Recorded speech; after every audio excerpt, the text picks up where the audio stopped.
eu vejo muitas vezes a igreja entrando num bate-boca, numa baixaria e perdendo a autoridade espiritual. Deus, Depois eu queria que explicasse a autoridade espiritual também com uma coisa que eu... quando Salomão construiu o templo e ele dedicou a Deus, Deus apareceu para ele em sonho e ele tinha pedido a Deus que Deus desse sabedoria para ele. Deus falou: olha, porque você não me pediu dinheiro, nem vitória sobre os seus inimigos, você vai ser o mais rico de todos os tempos. E eu vou te dar toda a sabedoria do mundo, de maneira que nunca haverá alguém como você. Aí ele diz: se o meu povo, que se chama pelo meu nome, se humilhar e orar e se converter dos seus maus caminhos, eu ouvirei dos céus, perdoarei os seus pecados e sararei a sua terra. Então estarão abertos os meus ouvidos para a oração que se fizer nesse lugar. O que Deus está dizendo? Que o que move o coração de Deus é o arrependimento.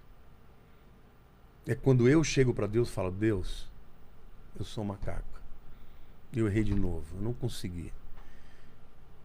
Deus se compadece. A Bíblia diz que Deus habita no lugar mais alto, mas Ele habita também com contrito de espírito. Então, por que eu estou dizendo isso? Porque a autoridade da igreja é que resiste ao espírito do anticristo.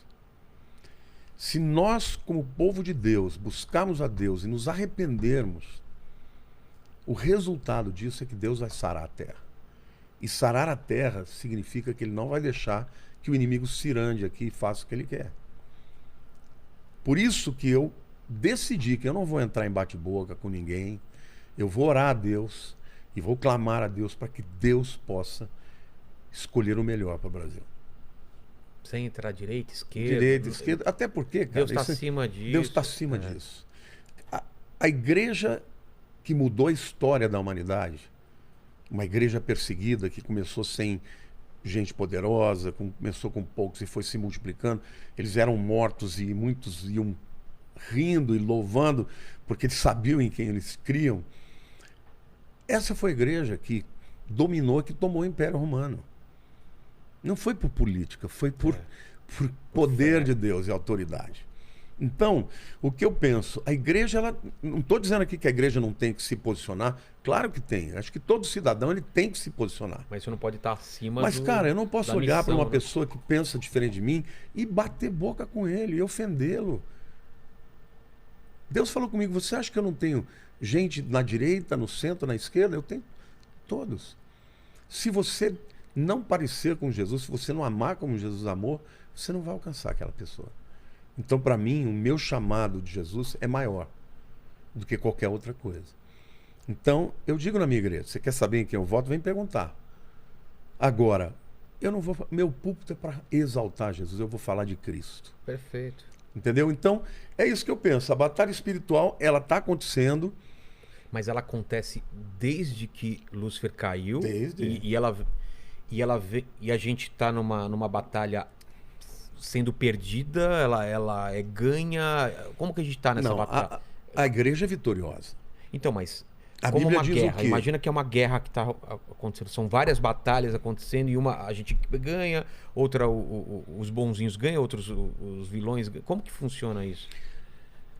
A tua pergunta, de novo, é muito boa. A vitória, no total, se você olhar o big picture, Sei. a vitória é de Deus. Tá. A igreja é a resistência. Quando Paulo fala a respeito do arrebatamento e do levantamento do anticristo, ele diz assim: o espírito do anticristo já opera. O espírito da iniquidade já opera. Só aguarda que aquele que o detém seja retirado. Então será revelado o homem, o filho da iniquidade, o homem da perdição, o iníquo, a quem o Senhor Jesus destruirá com o sopro da sua boca. O que Paulo está dizendo? Que desde a época dele, o espírito anticristo, ou seja, contra Deus, contra... opressão. Já existia, já operava em todas as épocas. Cada hora de um tempo, de uma forma diferente. Só que ele sempre teve a resistência de quem? Do povo de Deus, da igreja e do Espírito Santo em nós. Ele aguarda que quem seja retirado? A igreja, o arrebatamento, para que ele se manifeste.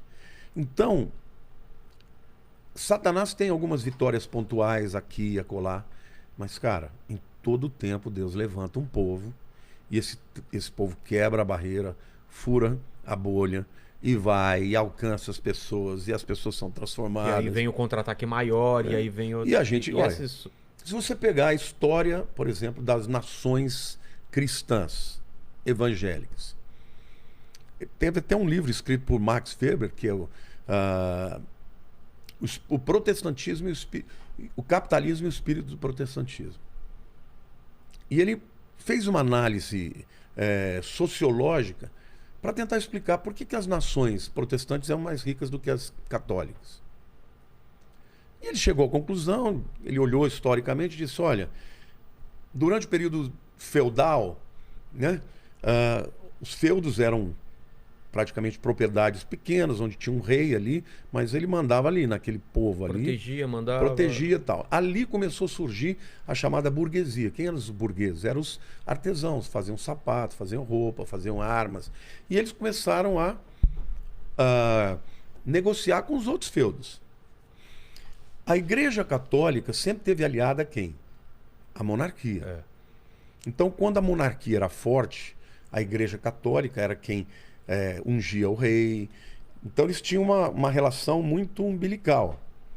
No momento que a monarquia começou a fraquejar, os burgueses começaram a crescer, começaram a ganhar dinheiro, e assim, quando veio a reforma de Lutero, reforma protestante, eles se juntaram aos protestantes, porque eles queriam liberdade para enriquecer, para ascender socialmente. E não ter... E aí o Max Weber fala que essa é a razão porque nações protestantes são nações que prosperaram, porque elas deram liberdade para que pessoas ascendessem socialmente através do seu trabalho. O princípio do liberalismo.